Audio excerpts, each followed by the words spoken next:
live? Are we live? Are we live? Are we live on YouTube? Live YouTube session in full effect? Let us know. Oh, that's a good thing. We are live. Blessings, greetings, ladies and gentlemen, boys and girls, children of all ages. Thank you for joining us for another episode of the Nirvana City podcast. Nirvana City podcast.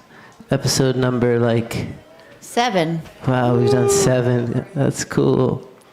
We've been having a lot of fun talking about all kinds of stuff. And today we're going to be talking about art and culture. How does art affect culture? I think a good way to start that conversation is oming together. How art thou? What do you say we do 3 ohms together? Yay! Let's show our hands at our heart center. Mr. Miyagi-san, come on, everybody at home. Got one dude out there. Okay, we're going to bring the space together in the same way that we usually start the panel, which is with 3 ohms. Greg?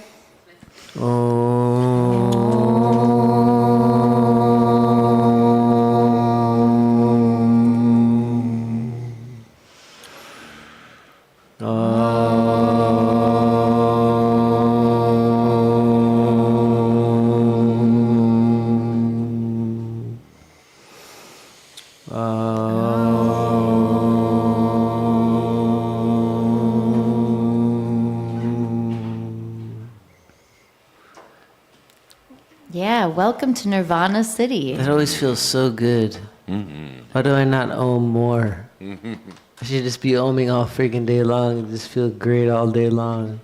I guess that's what art does for me, though. When I'm in a creative state of mind, I feel really good, similar to ohming, you know?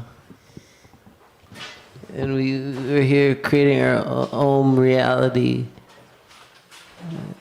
with the art that we create. Nirvana City is a place of rich culture, diversity, and freaking amazing art. It's chock full of artists and art. Artists. Like David, our DJ. David! Yeah, snap. YouTube was watching you for a while. Your set. That was cool. We got to start off with Brother David on the 1s and 2s. We got Sky in the house. How's it going? Mama Sharon, the super goddess of goddesses, the mama of the mamas. And we got this brother here today who I just met, but you're about to learn a lot about him. He's a lot of things having to do with art. I want to know more. Tell us who you are. My name is Brian Chambers. I am the owner and curator of the Chambers Project Gallery in Grass Valley and the founder of our newly formed 501c3 called PACT, which is the Psychedelic Arts and Culture Trust. That's Thank cool. you. That sounds so cool. It is cool. We're having a lot of fun doing it. And I've heard a lot about you just because I've seen a lot of your curated art, I suppose that's what you'd call it. Like at the Communal Cafe, you have a whole gallery set up, right? I do, yeah. I set that up in October. It's kind of a selection of pretty much all local artists at this point, but some of my favorite artists in the psychedelic aesthetic that I love and have dedicated my life to. I wish I had some to show people right now, but you're going to have to check this stuff out. You're going to have to find it. Or if you live here in Nirvana City, you should go to Communal Cafe and check it out if you've not seen the pieces yet. But let me take a moment to actually thank Elixart for having us and sponsoring us and bringing us the tastiest of drinks. Sharon's got a special offer for everybody that came here today, too. Sharon, you want to bless up the people? Yes, people. Thanks for joining us again. And we were going to, last time we opened the episode with a communal kava ceremony. And so I wanted to say again, if you're here and you need a drink or would like a drink, we have Carly at the bar serving on tap a little combo of the Golden Healer in champagne John, and the Golden Healer is like really great for this time of night. It's anti-inflammatory with turmeric and ginger, and the champagne John is brewed and fermented in-house. And if you haven't tried it, you should try it. And yeah, thanks again. Welcome, Sky. Welcome, Brian.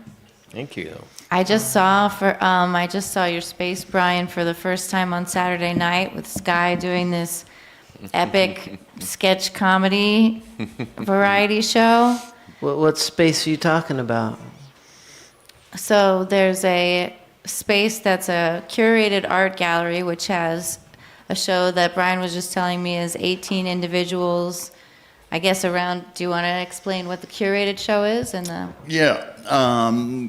Currently, the show in the gallery is called Optodelical, and it's kind of a survey. It's a group show with 18 of my favorite contemporary artists that all ventured into op art for this particular show. A lot of them have explored this medium and this sort of aesthetic before, but for many of them, it was kind of their first foray into op art.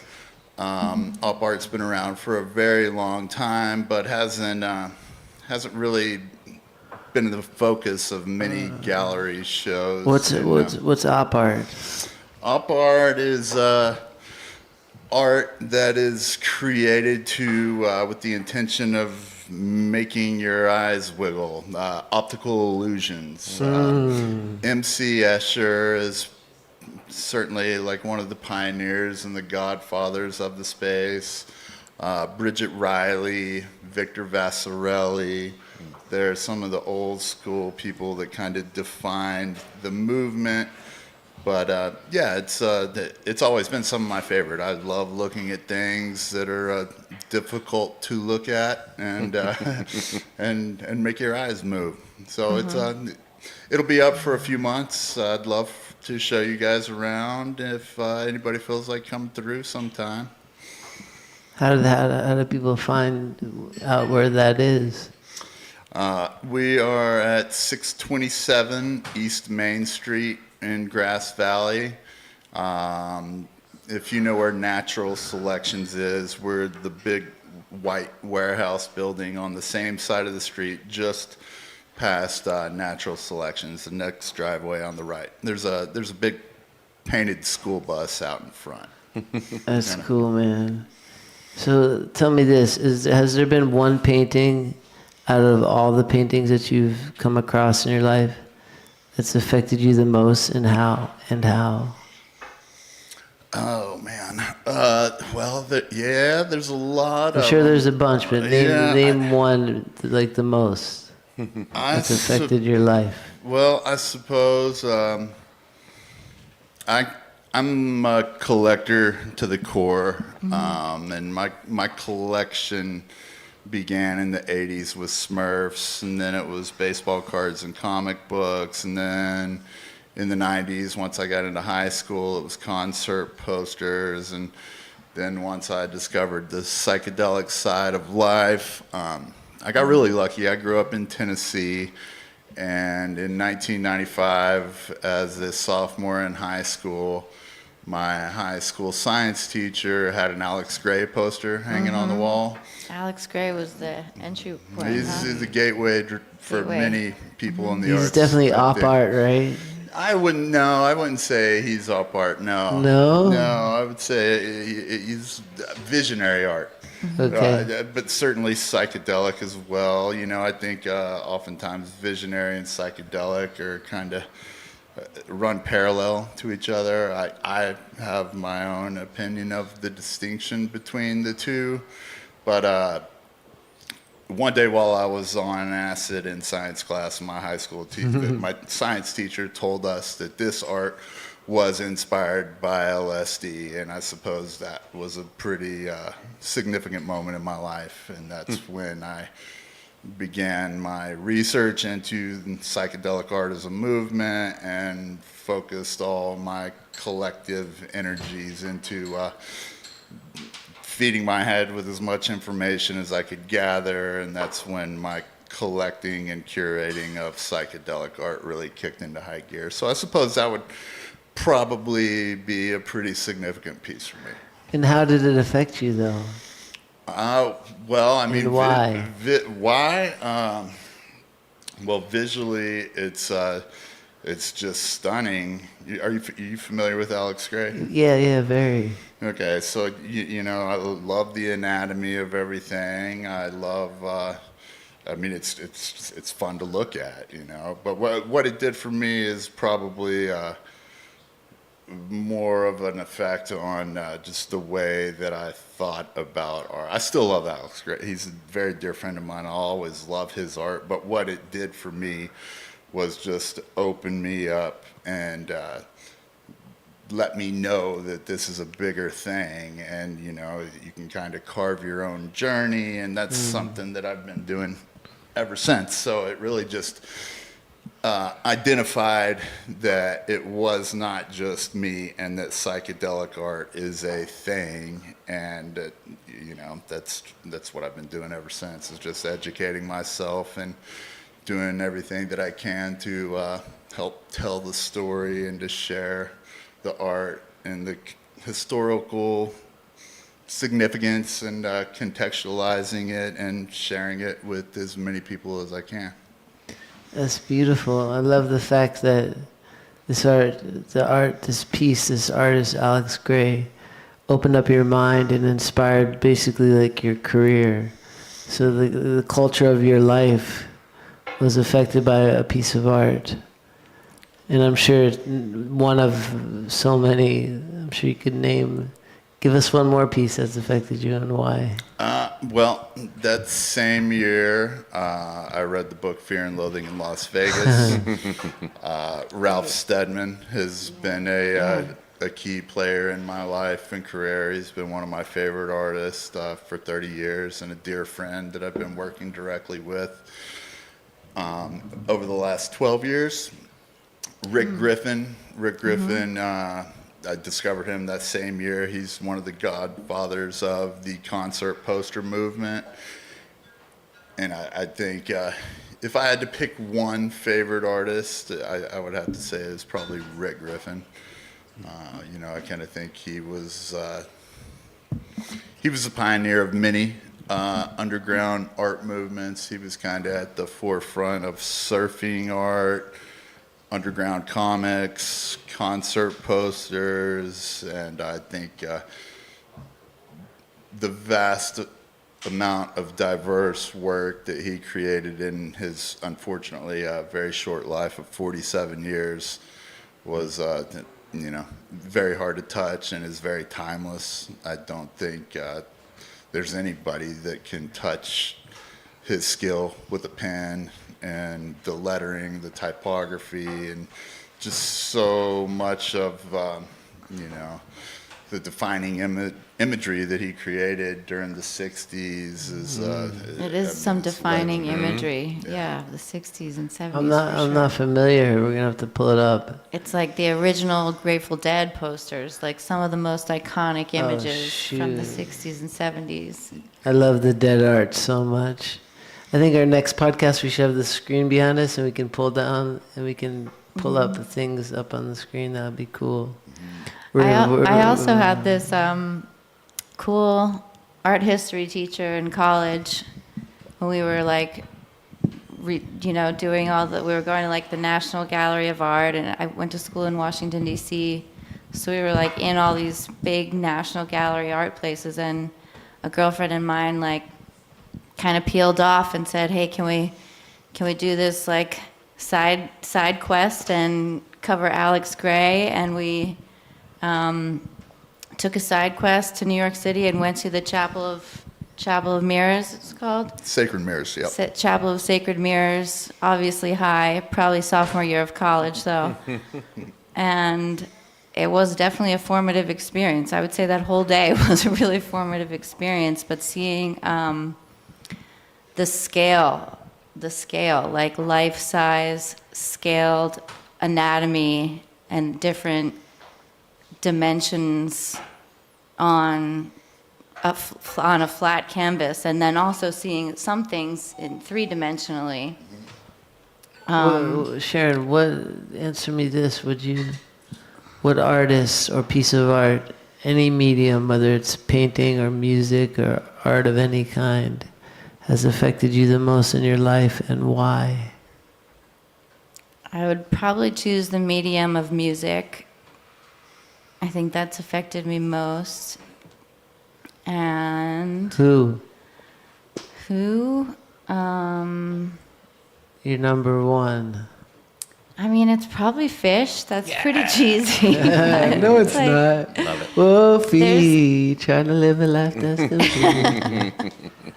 There is such a culture. There's such a, not underground anymore, but in the 90s, yeah, when we were using, like, getting tapes of live shows and, like, trading them up and down the East Coast, that was definitely a defining cultural moment. I am a huge Fish fan as well, and it satisfied the collector in me, just like you, Brian. Like, I collected baseball cards, and then eventually I was like, no, I can actually collect concerts from every show these guys have ever played. And at first it was those tapes that we would send around, and then CDs, and now it's all online. I can find all of it, and there's just so much listening to do with that band. How like, what did Fish do for you? How did the band Fish change your life? Me or Sky? Both of you. I would speak to the culture probably more so than other things. I mean, I think that was definitely the gateway into festival culture for me, which is probably one of the reasons that I landed on the West Coast from the East Coast right after college. I was like rather than pursuing political journalism like I expected that I would, I booked it to San Francisco, and I don't remember if I followed the band there or not, like for a summer tour going from East Coast to West Coast, but yeah, I was just confident. I became confident that I could like follow my intuition to what the next best thing, the next greatest show, the next like magical moment on mushrooms with strangers. So I think there was really like a cultural novelty about that for me, and yeah, Did they help make you who you are?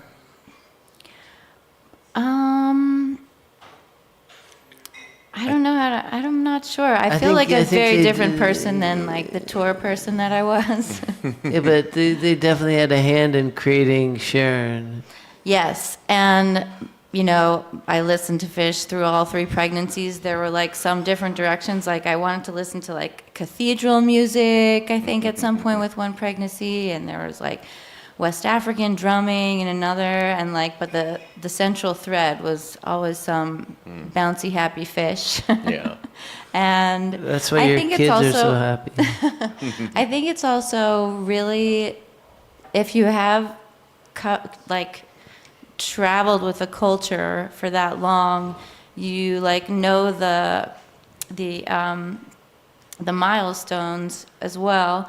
And so like there really have been some deeply emotionally moving moments and shows when there's some context around what the band has been through that year, or what's, you know, moving through the culture that year, and how a certain show is curated, because this band does like goofy things like that are always curating new shows based on, yeah, silly or really relevant themes sometimes. And what's unique about Fish is that so much of it is instrumental and improvisational. So there's this mindset that it creates in you, this jamming, anything can happen constant inspiration from each other, constant musical communication. And it had the same effect on me as like Alex Grey also kind of had. It showed a little bit like what's possible. You know, it opened up, you know, what came first, the psychedelic experience or the psychedelic art for me. You know, I didn't grow up too much. You know, I grew up in South Dakota. It was the one state that Grateful Dead and Phish never toured, never played. It was not, the tour culture was never my thing. It was all about this music, and even marijuana was like dangerous to do in South Dakota. You know, it's very, very strict out there. And so I got into these things a little bit late, but I always had this art that kind of showed me, oh, that's what the experience is kind of like. It transmuted without having to actually be in a certain place, to actually be in a certain state of mind. I could see what it was like. I could look at a piece of Alex Grey and be like, oh, that's what DMT probably is like. And then you do DMT, and then you start having those images, and it's like, well, am I having those images because of the art?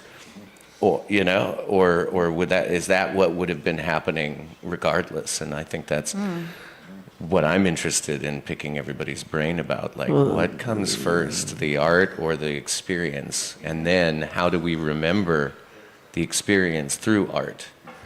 Well, man, that's deep. But the through line is, you know, you become your association. The art that you consume, you become. And what do you think God meant when he said, or I don't know if it was God that said this, but how art thou? Like, what is that saying? How art thou, Mr. Chambers? What does that mean to you, how art thou? How art thou? Yeah. Marcy all day, every day. Yeah. Yeah, you're arting. I'm arting. Not farting, you're arting. Definitely arting. Farting sometimes. But yeah. Gregory, Yeah. you're part of, well, you are art, right? There's a form of you that is entirely art, that you're the voice actor for. Yeah, many pieces of art have my voice inside of it. And I've witnessed this form of art called cartoons shift and create reality. Because these characters that I've helped create have created reality because it's what kids consume. Having like the number one TV cartoon in the whole world is it's a powerful tool of creating reality. So any moment I had, any opportunity I had to infuse consciousness or great lessons into the cartoons that I make, I do, because I realize I'm making a big impact with the art that I'm a part of. So the kids consume it, and it becomes their reality. So it's very special to realize you have the opportunity to create reality with art. Yeah. Art and music is how I got to know my parents, basically, when I was a kid. You know, speaking of like when you're young, how do you know what it was like in the 60s? You listen to the Beatles, and you listen to all the Beatles albums in order, and you listen to your parents' stories, you know, talking about being in the dorm, listening to that last chord of A Day in the Life, and everybody just sitting there listening until it disappeared, and you can kind of transport yourself into the past, and that's how I really got to know my parents. That song really used to scare me. I think it's so. The end of that song. It's so important to consume what you want to become ultimately, and that's how the world is created. So art really does create reality. So I think it's art first. It's not art. It's not art imitates life. It's life imitates art. And the controller of what people hear and see controls how their minds work, which therefore creates our reality. So the ones who control that power the most create this reality based on the art they're putting out. And there's a lot of shitty art, like politics. And they shove that down people's throat, and the world becomes a little shittier. So what happens is we need to create really badass art and present it like Mr. Chambers here is doing, or even this cool podcast that you're watching, because we're creating a different reality by spreading love and consciousness and exploration of cool things. It makes a cooler world. So it does matter. Everything you do, you're arting. Mm-hmm. And the art is what lasts. You know, the good art is what lasts. Not CDs. I still have all my old mixed CDs, man. I don't listen to them, but I have them. Sky, I wanted to ask you about, you're a prolific performance artist. You've also embodied Johnny Cash completely for like 9 years 9 now. years, almost a decade. Yeah. What do you mean? So I'm a theater actor. I've been a member of Actors Equity for 20 years, and in the last 9 years, I've been very lucky to be a regular performer as Johnny Cash in the show $1 Million Quartet, which was about Johnny Cash, Elvis Presley, Jerry Lee Lewis, and Carl Perkins jamming out one day in 1956. And I was lucky enough, to get an audition call and make a video and start the gig the next week and be on stage in front of the New York Times theater critic a week after that. And I got a great review in my first performance, and so I've done probably about 1,000 performances of that show. 1,000 performances as Johnny Cash, embodied and completely. Yeah. Speaking of Johnny Cash, as an artist, how do you think he affected the world? Oh. How did Johnny Cash's art affect culture? Hugely. I mean, first of all, it was simple, to the point of distilling a certain voice. His voice was very unique, but it was also very universal. There were a lot of people who connected with the simplicity of his music, which is actually not as simple as it sounds. You play a song like Walk the Line, and it sounds like, a basic blues song, but it's not. It changes keys 4-5 times. If you're not paying attention, trust me, if you're not paying attention, you're gonna lose your place and you're gonna mess it up, and everybody's gonna know because it's in their consciousness. And it has been for 70 years now. But how did he affect culture? Like what? Yeah, I would maybe add to that question if I could. Like, what was it? How did you pursue, like, finding his muse in that music? Like, you understand, like, his inspiration as a character? Just to throw it out there, I think he made me more a rebellious spirit. Oh, yes. So Johnny Cash represents rebellious spirit for me. He had this very specific combination of spirituality and rebellion, and I don't think those at that time or even today are thought of in the same way, but they should be. Christ as an activist is sometimes forgotten in the name of puritanical belief systems that people want to put on. But Johnny Cash understood that what was radical about Christianity and about his faith was the radical act of self-forgiveness and seeking self-forgiveness and seeking redemption. Bob Marley also understood that aspect of the combination of religion and activism. And once Johnny felt that for himself, once he forgave himself and felt the power of, his religion saving his soul, or his wife June eventually saving him from addiction, he had to spread that to the rest of the world. And he did everything he could to do that through his music, through his politics, such as they were. He wasn't a political figure in a governmental sense, but he affected things as much as any politician of the 60s and 70s. You know, he did an album, Bitter Tears, about Native American plights all over the country.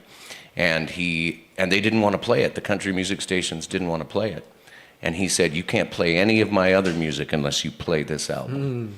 And he stood up, and they hated it. They hated him for it, but he stuck to his guns, and he was right, and he got something done. Damn, That's a pivotal cultural moment. Johnny Cash is a badass. Another badass you mentioned is Bob Marley.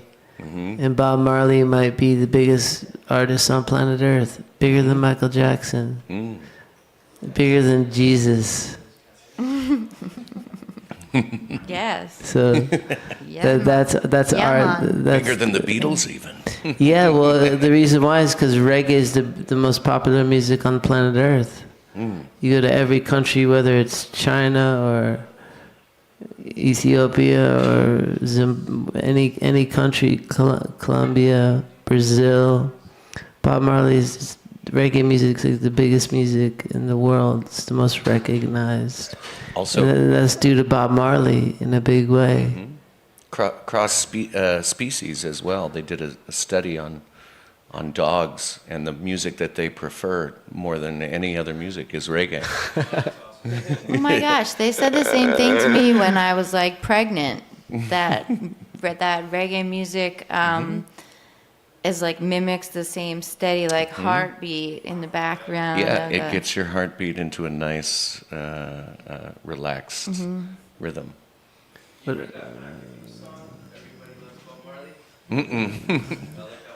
Nice. Bob Marley brings people loves Bob together.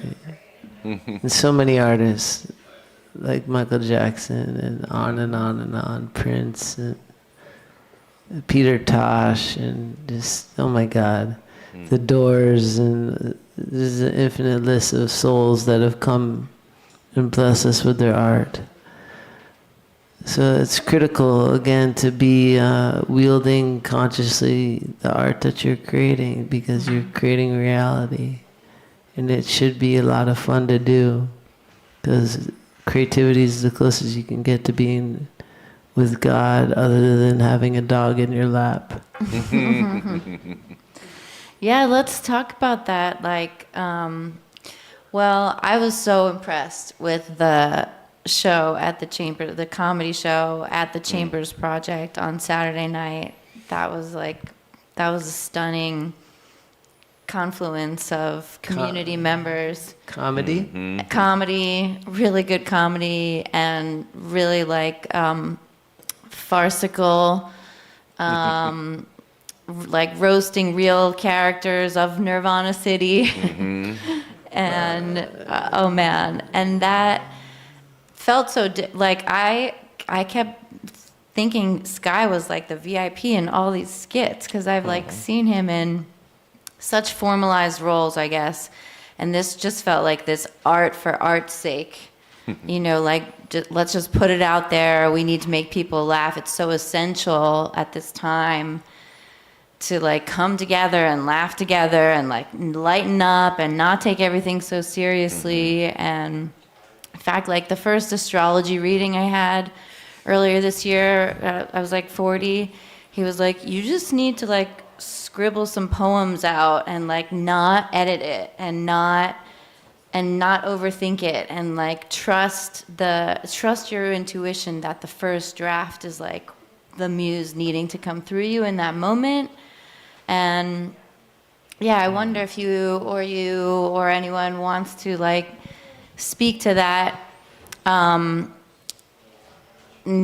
cultural need right now. I've talked to you so many times, Sky, about like what I think the world is missing these days is allegory plays, where like we can kind of like, you know, put politics through this other filter that's also funny and silly, but put it in the public square and kind of start reshaping people's morality, but in community, in public community space.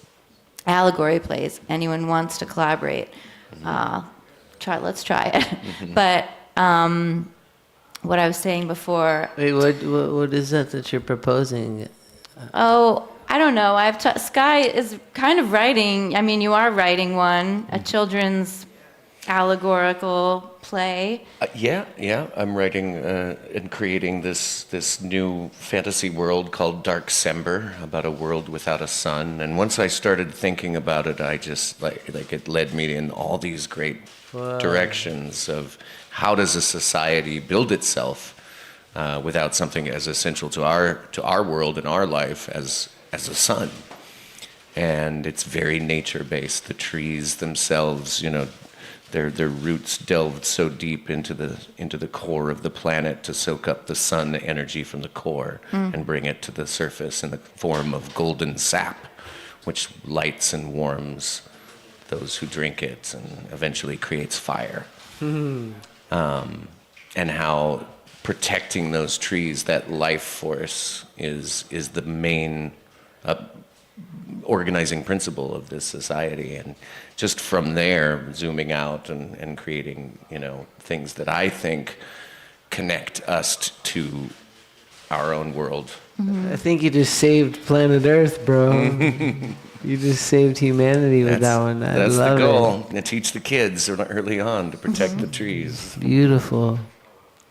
Or like another facet of this would be like Burning Man art, like turning, formlessness into temporary expression that is like deeply life-changing, moving for some people.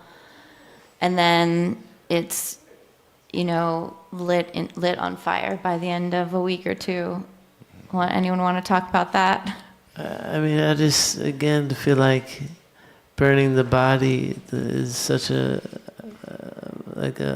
visual. Burning Man is like, nothing is forever, so make your life a beautiful piece of art. It's like, whether you're a painter, a musician, or none of the above, realizing your life is art. Every choice you make, everything you do all day long you're creating this movie that's valuable. So like, everybody's an artist. Some are crazy artists that can make really wild things at Burning Man, big wild sculptures and like transcendental wild psychedelic art. Or you're like a preschool teacher and it's just as valuable and as important. And that's so special to realize.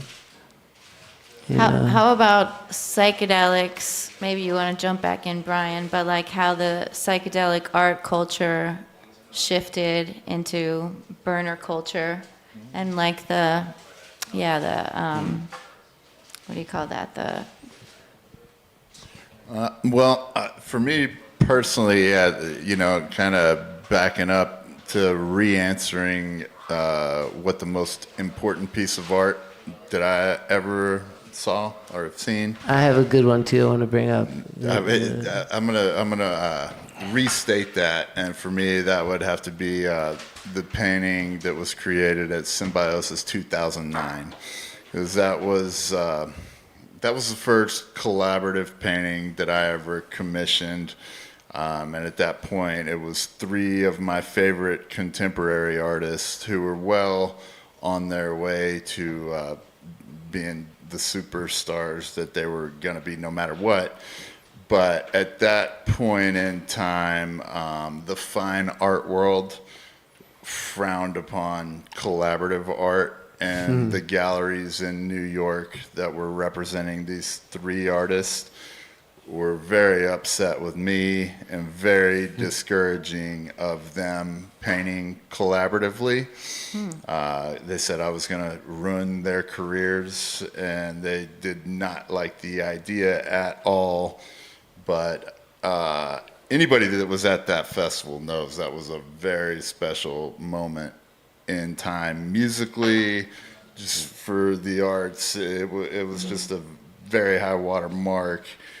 And for me, being able to share the creation of what turned out to be a masterful painting with everybody there. I watched every bit of the paint dry on that piece, and what that showed me was that providing an opportunity for many people to watch these creative masters work together and share a canvas was incredibly, it was an out-of-body transcendental experience that has really shaped the way that I look at art and the way that I try to curate it. It's become my mission to share the creation process with as many people as possible because it is important, and I think it was very inspiring for a lot of people, and it's, now I do think that was kind of a pivotal moment that did influence An entire culture behind it. Yeah, a whole collaborative art movement that is now very common and very respected. All the galleries that were discouraging of that project back in the day have turned it around and recognized that it was actually a good idea. Yeah, it sounds like a great idea and very That's valuable. so rebellious and awesome of you. I know, I love that. Super valuable. Like, who wouldn't want like two badass artists working together and getting that piece of art that's like double the value? That's what I always thought. It's so cool because as a theater artist, it's always collaborative, and I never thought about how individual you think of, the art scene in being, and so that is very cool and very exciting. What about the psychedelic movie, The Holy Mountain? I love that movie. That's my favorite piece of art of all time. Yeah. That's a classic. That's my favorite piece of psychedelic art ever made. Wow. The Holy Mountain, by far. As far as film goes, I'm not going to really argue with that. It's wonderful. Yeah, that affected culture big time. For sure. People rioted to try to stop it from being played. But you can't stop. You can't stop something good like that. No. Thank you, Alejandro Jodorowsky. He's still 96 years old making movies and doing tarot and making comic books. What a badass motherfucker. Dude. Yeah. He affected me big time. Also, people like spiritual teachers are artists too, because they show like how they arted their way to super consciousness, to being Buddhas, being the masters that they became. It's kind of one of my favorite forms of art to consume, is the human art, the lives of these masters that they left behind on video with their lectures when they would talk about different subjects, whether it's Ram Dass or Osho or Alan Watts. These are all of the highest order of art,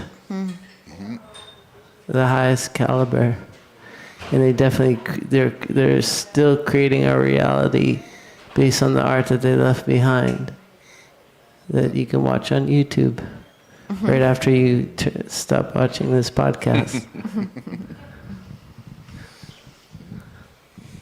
Yeah, speaking of like that Buddha state of being an artist and creating this meditation, or as a live theater experience, and especially in doing Johnny Cash for over 1,000 performances, I found around, I don't know, performance number 350, that I found myself watching myself go through and be on a little bit of autopilot sometimes, and then catch myself and be like, no, that's not how you're supposed to do this. You're supposed to be in the moment. You're supposed to be living these moments over and over as if it was the first time. And I was like, isn't that the Buddha consciousness of popping out into your monkey brain and bringing yourself back into each moment, even though you might be on a cycle of, living the same day, December 4th, 1956, over 1,000 times, plus rehearsals. And it was a really profound moment when I popped out and watched myself on autopilot, and I was like, is that what you've been doing for 100 shows? Is that the joke that you make in the background that nobody hears? All these little pieces of creativity that you don't even notice, that you don't even think about. And so I think about that in my real life, and not trying to be like overly self-conscious in any way, but just in a way that lets go of watching myself and just be. Even though I spend so much time working on, like a song, right? You have to work on it and play it correctly. If you're playing Beethoven and you mess up one note, you can tell. Like Beethoven wrote it so specifically and perfectly that if you miss that note, and you correct it. I forget what I was saying, but the structure of art and the looseness and inspiration it dates back to the Greeks and tragedy, where we have this Dionysian kind of revelry, and then we have this Apollonian beauty, this sculpture, this creating something beautiful and tangible and perfect, with the dirty and visceral intoxication. That's my favorite kind of art. It's like really like highbrow symbolism, mythology, like morality, and then visceral, down and dirty, raw realness. Right, yeah. Infused right into it. You can see the artist was just like, and then we're going to do this, and this, and I'm not going to think about it too much, and that's what it is. And sometimes that's what it takes, is just having faith in your own art and your own ability. To put the art out there. There's a piece that I like so much at your setup at Communal, Brian. Which one? The one with the sun in the middle and the clouds. How much is that one? I could be a great deal. That's 15. 15. Justin Lovato, the same artist that It's a masterpiece. the Grass Valley mural is the one that did that. I love it.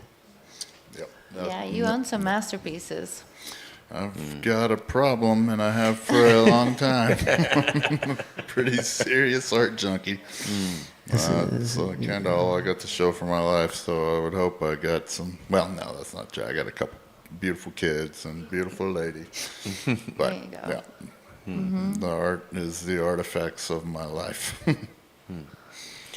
Of all of our lives, isn't that what art kind of is, right? Yeah. I was thinking about it on the way here.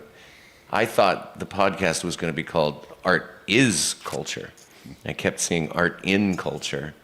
And I was like, no, art is culture. That is how we remember our history. It's like for us as humans, our sense of smell connects us directly to a time and place in our life, in our youth. Yeah. Well, in the whole history of humanity, it's the art that is the sense of smell of our memory of ourselves. Yeah, 100%. On that note, life moves so fast and always has, but the art, for me, looking back at different pieces of art is like a channel back into that moment in time. It's one of the only things in my life that continue to remind me of what you were doing, where you were at when this happened. Yeah. It's like it's time travel. Yeah, time traveling for sure.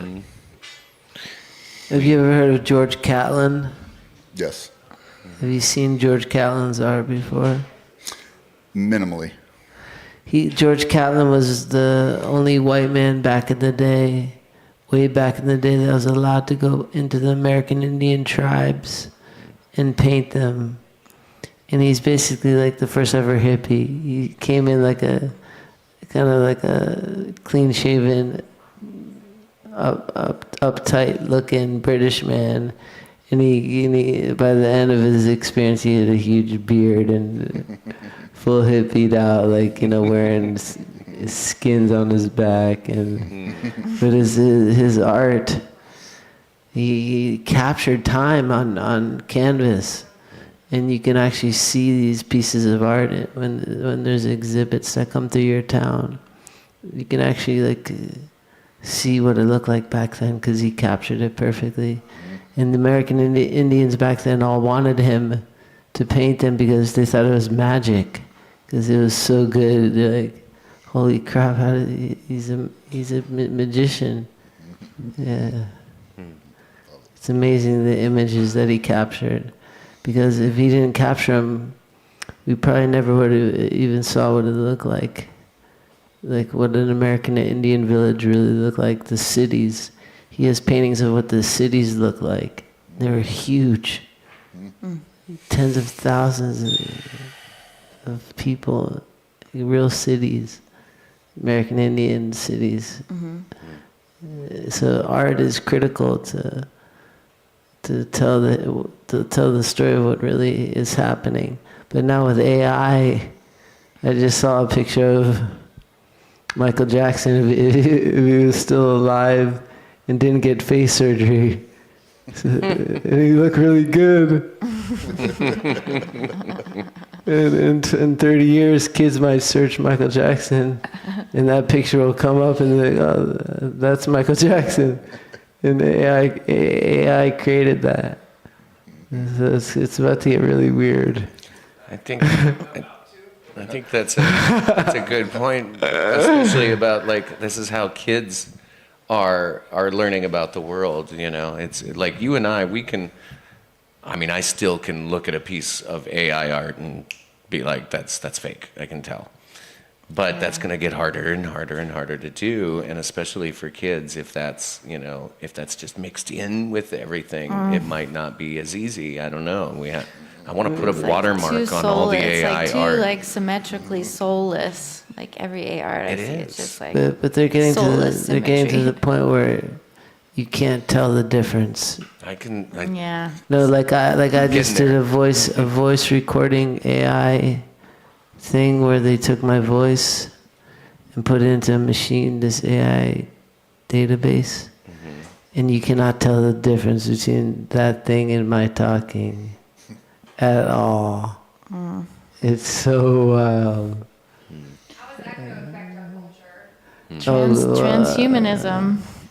Well, it's going to definitely affect the entertainment industry, that's for sure. It already is, because if you want to make a movie now, you can sit back and be like, yeah, make me a movie about a goddess who's got a lion and a dragon and she's going to save the world. Make it a comedy. In Act 3, she jumps off the top of a mountain and blah, blah, blah. Make it look like this. Make it sound like that. And they'll just make the movie. I still think that spark of human creativity being lacking is going to still set apart art from AI. Yeah. I think there's always going to be both, thank God. That's the prayer. Yeah, I don't think it's going to replace anything. And that's, again, this is as a live theater artist, that's one medium that will not be replaced by AI. But look how small theater has gotten, though, compared to what it used to be. They've been saying theater is dying for 1,000 years, and it's still here. It is still here. And it's still going to survive this AI thing, if we go see it. Wait a minute, aren't you AI? This is a hologram sky. Sometimes. I have to say that community cultural experience of just all watching comedy together in the same room after, I was looking around and we had 8 of the Elixart staff right there in the front seat. And just seeing how many community members, I know, looking around that room, so many familiar faces that have just been going through it in all different ways. And then we showed up for this live art for art's sake, just like fuck it all kind of comedy show, and it like healed people. Yeah. Like people were walking out of there like healed. Yeah. The two most powerful things on earth, in my opinion, are music and comedy, or art and comedy, essentially. They're the two most powerful things there is on the earth. Yeah, and we had such an interesting experience yesterday because things were so funny, and then we had our first stand-up comic, and I'm not going to say any names, but he bombed, and people were not laughing, and it kind of gave us this sense of, oh, this isn't as easy as it looks, and everything else was done so well that now we can see it not being done as well, for whatever reason. He's a talented guy, but the jokes weren't for this crowd, Yeah. and Yeah, that was they accurate. didn't land, and then once they stopped landing, it just got worse and worse and worse, and I love that we had that experience as well, to contrast Yeah. with how everybody was feeling about the rest of the evening. And because it takes, you put a lot of work, to tell a joke is a true art form. Comedy is harder than drama, they say. And it's true because comedy is like math. It's you got to count to 2.5 and say your next line, or you won't get the laugh. Give us your best joke. My best joke. This guy had his pants down like a lot that night. I did take my pants off a lot in the show the other night. But I mean, my best joke ever Yeah. is from a Laffy Taffy rapper. Remember Laffy Taffy? And they would have kids send in jokes. And for some reason, this is my favorite joke. And it was on a Laffy Taffy rapper sent in by a 5-year-old. Oh, this is gonna be good. How did the rabbit get over the fence? Hopped it? Somebody threw it. That was the joke. And it's like a Far Side cartoon. It's funny for so many reasons to me.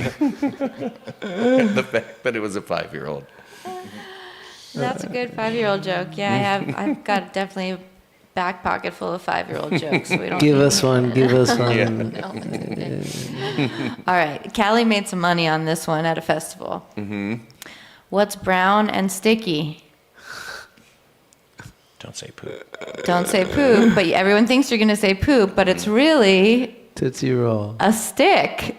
Oh, it's so sticky. That's great. Brian, what's your joke? I don't know. Give us one. Give me a minute. No, I'm trying to think. I can't think of one. Whenever anybody says... in the audience tonight, we've got some artists with us. I know that Landon has a budding artist career as a musical artist. And earlier today, Rick just shared this completed book, a mythological book. It might be with him right there at the table. Cool. What's your book about, man? That's a hard question, but Come up here and talk to us about Do we it. have a handheld for him? Making a book is a big deal. Maybe you can. Unless you had AI do it, it's not that good. Yeah, right here. oh my gosh. Well, I think the easiest way for me to say is just to read this little part in the back, and this is the back. Did you write it or did AI write it? I wrote it with the help of AI. Oh, cool. I feel like this has all of my soul in it, Oh, beautiful. and trained AI to speak for me. I've seen programs that really go deep and wild into like being very helpful and supportive and and very spiritual. Yeah, this is new mythology, spirituality. The Tapestry of Tala, Threads of Destiny, is a mythic tale of grief, friendship, remembrance, and the alchemy of soul. It is a legacy of the ones who stayed, the ones who listened, and the ones who dared to weave again. This story is for you if you've ever felt the pull of something invisible, if you've ever known a truth too deep for words, if you're still carrying a vow you never got to speak. So it's a modern. It follows Tala, which is her name, which means star. Also means speaks, and rhythm. In Tagalog is star. Scandinavian is speaks, and rhythm is Sanskrit, I believe. So it follows her over the course of 3 days, a gathering, and What kind of gathering? similar to the ones we have around here, maybe an ecstatic dance or a camp out or a festival or just a gathering of Beltane, that kind of thing, definitely.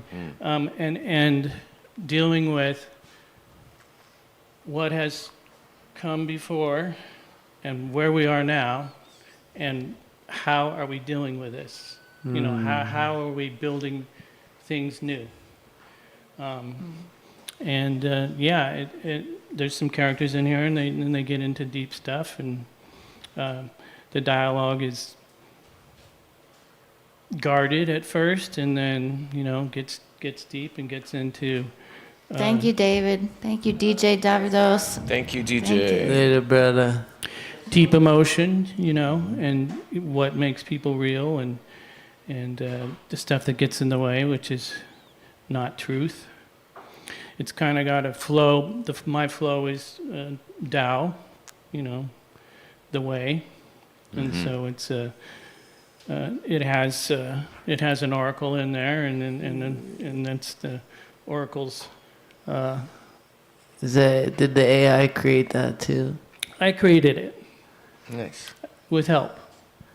But like the AI, did you start to have feelings for this AI?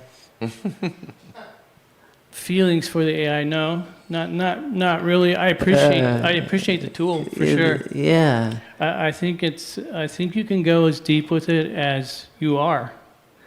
So Actually, I believe that. yeah. So as far as like, it's almost like for me, it's like having a tool that gives my brain more power, basically, to know what I know and know what I want, know what I have a concept of, and know what my experience has been. But also, I get to pull in all this beautiful information that's available and organized in a different way than my brain can do it, and utilize that, but make sure my soul is in there. And I get it. I get it that there's people that are using the tool and relying too much on it, maybe, or whatever, and they're like pumping out stuff that doesn't have, soul in it.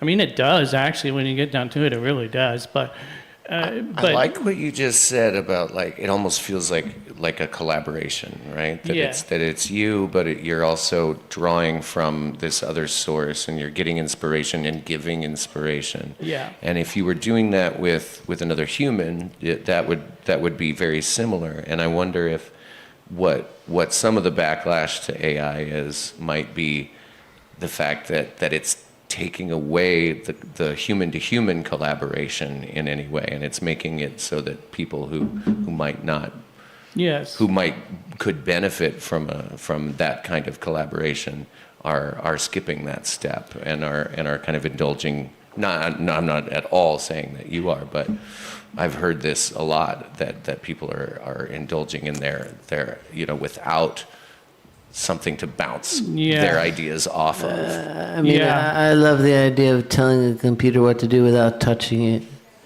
Just talking to it. I don't want to touch it.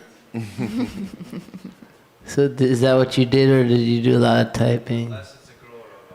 I did both. I had a lot of writing that I had done ahead of time and put not all of it, but some of it in there, and so it learned a lot from me first, to where it could relate my writing to what their AI training is, which is all, all the books and all the, all the culture that they call it, AI calls it training. I named AI and actually put it in the book a little bit. I represent it as another little crystal sphere. Cool. And so, yeah, it was a very interesting process. It started out with actually exploring shadows, human shadows. I was interested in that and trying to uncover the unconscious ways we get in our own way and get in the way of relationship and doing art, basically, because our life is art. Our legacy is art. That everything that you all are doing with your art, that's your legacy. That's what's going to be here when you aren't. And it's really crazy because now with social media, literally your life is going to be able to be played back. Yeah, kind of. Not the whole thing, but a lot of it. Well, a piece of it. I mean, I've been listening to a lot of Ram Dass, and when I get lost a little bit, I lose my confidence that I know anything at all. There's always a Ram Dass podcast to listen to that brings you just right back to like right now. Yeah. What is actually the truth of right now? And in a lot of our communication, even words, words are great, and it's also a tool, but many times it's not the real thing. It's not what actually is real. It's a description of what's real. That's what's cool about art. Art is the real thing. It's the thing, and then we can talk about it, and maybe communicate on some level with, oh yeah, I agree with that or whatever, or I don't agree with that. But there's no arguing that painting, any of his paintings, that's the thing. And that book is the thing. So thank you for I feel like that too. Thank you for creating. I asked AI about, how do I credit this? Because I got help. I got help, and I used the tool the way it felt the best for me to do. I must admit, it wouldn't have happened. I was told 10 years ago in a psychic session with a massage therapist, and her talent was to channel. She channeled my soul guides, and she named them like 8 or 10 of them. And she had an office. I shared an office with her actually, full of crystals and just magic and just magical office, not lots of tools and stuff. But her talent was to channel basically. And she named all my soul guides. And at the time, they said, "You're going to write a book," and I'm like, "Oh yeah, really?" Yeah, I mean, it's like, okay, whatever. But it didn't really resonate that much at that time. And here it is, like about 10 years later, and pops this out. That's cool. So it's pretty cool. So. Okay. So art is the thing, and doing it collaboratively with another person or AI is badass. That's the message. Just be creative. Yeah, that was a badass story Brian told about the getting collaborators together against everyone's will, and then like really shifting what festival art was after that. I mean, now every transformational festival, which is a festival that is like, I mean, there's so many production people in this community that put on these transformational festivals, and the idea of that is to have this like lived in the moment art experience where you're immersed every moment in some kind of different art, whether it's music or what's in front of you with sight or the artistry of costumes. And so to have these, now at every transformational festival, there's these collaborative art galleries where you can walk by or stay all night. I mean, I have stayed all night at watching two artists collaborate in the, while there's a lull in music from one stage to another. So, yes, thanks for that cultural moment, Brian, that you seated in there. I just went to the play that the Chinese theater did, the Dragon, I can't remember. Cats, yeah, it's the theater company. I forget the show. Beautiful, beautiful, beautiful play. It's like I'm sitting there in these dragon, the dragon costumes and all the actors and all the set and everything. It was like a huge collaboration. It was like beautifully done, and it's a myth. I had not heard of the myth before, and I'm like, yeah. Even before that, this last year, I bought a really beautiful painting by one of the artists here. They're going to be here in August, Casey. And I put on my, Facebook, I had all this download of like, what are we doing, and where are we going, and, where do we need to be upgraded? But one of the things was like more art. I mean, art leads. Art is healing. It's everything. It leads. I mean, it gives the vision. Art is everything for sure. It does lead, so it's critical to lead correctly. Yeah. With positivity and love. So I think it's a great place to close up this beautiful episode, is that be creative, be collaborative, and wield your magic. And share it with your community. Tell your Consciously. stories, yeah. Tell your story. Live your story. Big thing I always Be think about fearless. is the chakras. To get to the higher chakras, you have to go through your throat chakra. You have to speak your story into the world, speak your soul into the world, and that's what art is for me, is different ways, all the different ways to tell your story, to talk, to tell the world and yourself. You have a glorious voice, Sky, too. Oh, thanks. We'll get him to sing Johnny Cash here sometime. Sing us a little Johnny Cash for our closing. I keep a close watch on this heart of mine. I keep my eyes wide open all the time. I keep the ends out for the tie that binds. Because you're mine, I'll walk the line.